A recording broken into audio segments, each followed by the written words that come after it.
The Justice Department is suing Live Nation, the parent company of Ticketmaster, alleging the company has a monopoly over live events, harming fans, artists, and venues in the process. Joining us now, Northeastern University professor David Herlihy. David, thanks for being here. So the remedy that the Justice Department appears to be looking for is breaking up the company, right? A merger that they approved back in 2010 of Live Nation and Ticketmaster, they essentially want to undo it. Does that fix the issue that they seem to be trying to fix? Not really. This is a very complicated space. The live music ecosystem has several different players. You have artists, you have managers, you have venues, you have promoters, you have ticketing, concert promoters. And I think it's very difficult to really regulate this in a way that's not going to still get abused by companies that have a dominant market share. And so I don't think there's really any silver bullet here. It's interesting. It'll be interesting to see whether Ticketmaster is indeed broken away from Live Nation. But I don't think it's going to fix it now. David, let's say that the government actually won this thing and there was a breakup. What did a breakup actually look like?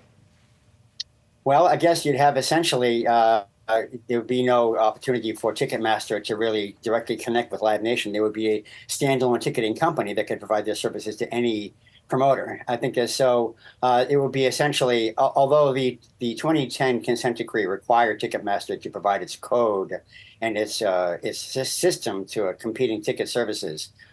Essentially, I think having one ticketing company that provides agnostic services to any promoter at any venue, I think that's what the government is looking for, as opposed to sort of these integrated deals that enable Ticketmaster to work with Live Nation and to do certain kinds of deals that sort of cross-pollinate and create multiple opportunities for Ticketmaster and Live Nation to double dip.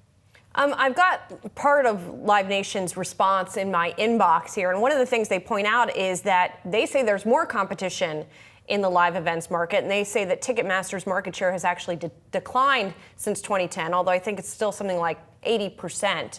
Right. So I guess the question is, what would be the remedy? I mean, one of the things in this email that Live Nation is proposing is letting artists cap resale prices. We know the resale market is one of the things that really gets people's attention.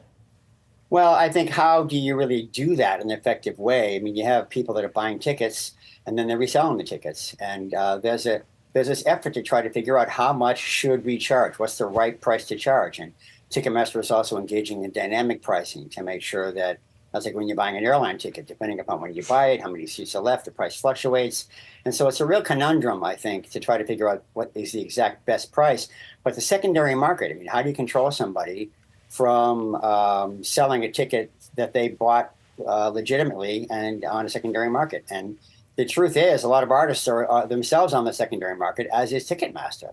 And so it's a very difficult ecosystem to control. It's actually multiple different ecosystems that each operate in a free market, and they're trying to regulate this in such a way that it won't damage consumers.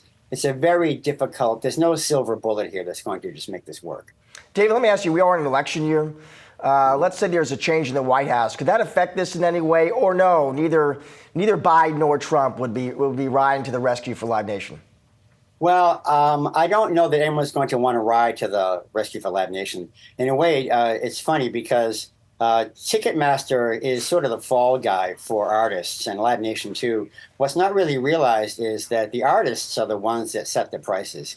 People have this illusion that Ticketmaster comes in and says, we're going to charge this much money for Bruce Springsteen, or this much money for Taylor Swift, or this much money for Beyonce. The artists are the ones who actually set the high watermark that begins the whole offering to the public. And then you have a secondary market, which may indeed show that the prices were lower than they could have been. And so I don't know that really anybody wants to come in necessarily and save Ticketmaster, especially when you have Taylor Swift fans and their parents who are outraged at the way that the whole ticketing availability came into play. I don't think there's really anybody that wants to own this in terms of like being the champion of the fiasco. David, thank you. It's a big, complicated story. Thanks for walking us through it. Sure. Happy to help.